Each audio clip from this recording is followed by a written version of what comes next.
kids, let me tell you about a tale called Stone Soup. Once upon a time, a wise old man decided to go on a journey.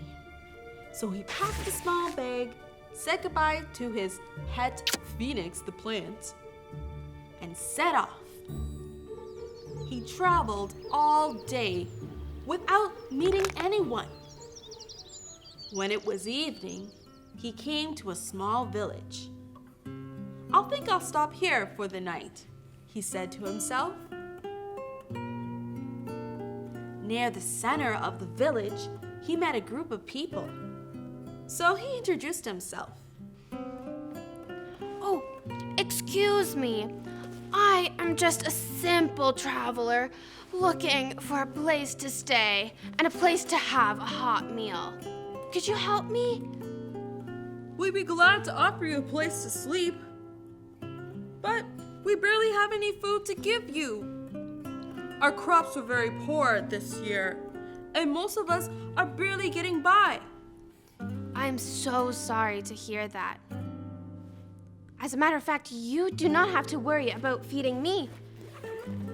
I was planning on eating some stone soup. I was going to make it to share with all of you. Stone soup? I've never heard of stone soup. What's that? Oh, stone soup. Stone soup is the best food you'll ever taste. All I need is a pot and some water, and I'll start making it for everyone. You got it. And so the villagers rushed back to their homes. When they returned, one was carrying a large soup pot. Another had wood for the fire, and the others brought water. When the fire was going and the water had begun to boil, the old man took out a small silk pouch. With great ceremony, he reached in and pulled out a smooth, round stone. He carefully dropped the stone into the boiling water. The villagers watched eagerly. The old man began slowly stirring the pot, sniffing the aroma. Man, I do love a good stone soup. It's so good, but a stone soup with cabbage, now that's spectacular.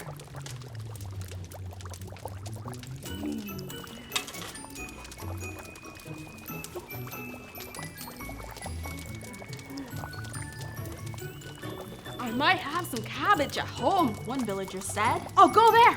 One sec." And off she went to her house, returning with the small cabbage she had stored away in her pantry. "Wonderful," said the old man. That actually reminds me of a time that I ate cabbage stone soup with a little bit of salted meat. It was so good. Oh, what a good day that was, yes. After a moment of silence, the villager butcher spoke up. "I know where there's a bit of salted beef." And off he went to his shop to get it. When he returned, the old man added the salted beef to the pot and continued to stir. Can you imagine what this soup would taste like if we had a bit of onion and perhaps a few potatoes and carrots or two and some mushrooms? Oh, that would be a meal for royalty. And before he knew it, the soup pot was filled with the brim with vegetables of all kinds, all brought by the men, women, and children of the village.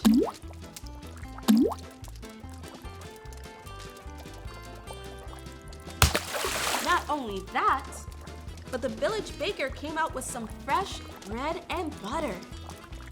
And as the soup simmered slowly over the fire, the wonderful aroma began to waft over the villagers, and they began to relax and talk together, sharing songs, stories, and jokes.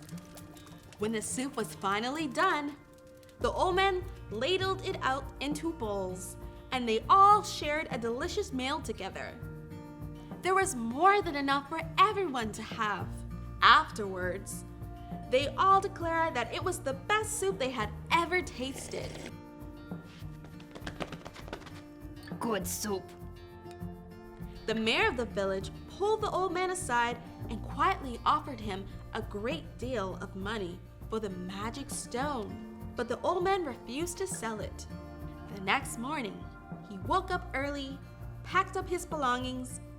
As he was leaving the village, he passed by a group of children playing inside off the road. He handed the youngest one the silk pouch containing the stone, and he whispered, You know, it was not the stone that performed the magic. It was all of us working together. The end. Well, city kids, it may look like this stone is magical, but do you want to know where the real magic happens? Is when we all come together as one. I hope you guys enjoyed this story as much as I did, and be sure to check out Big Red Bus for more fun. See you next time.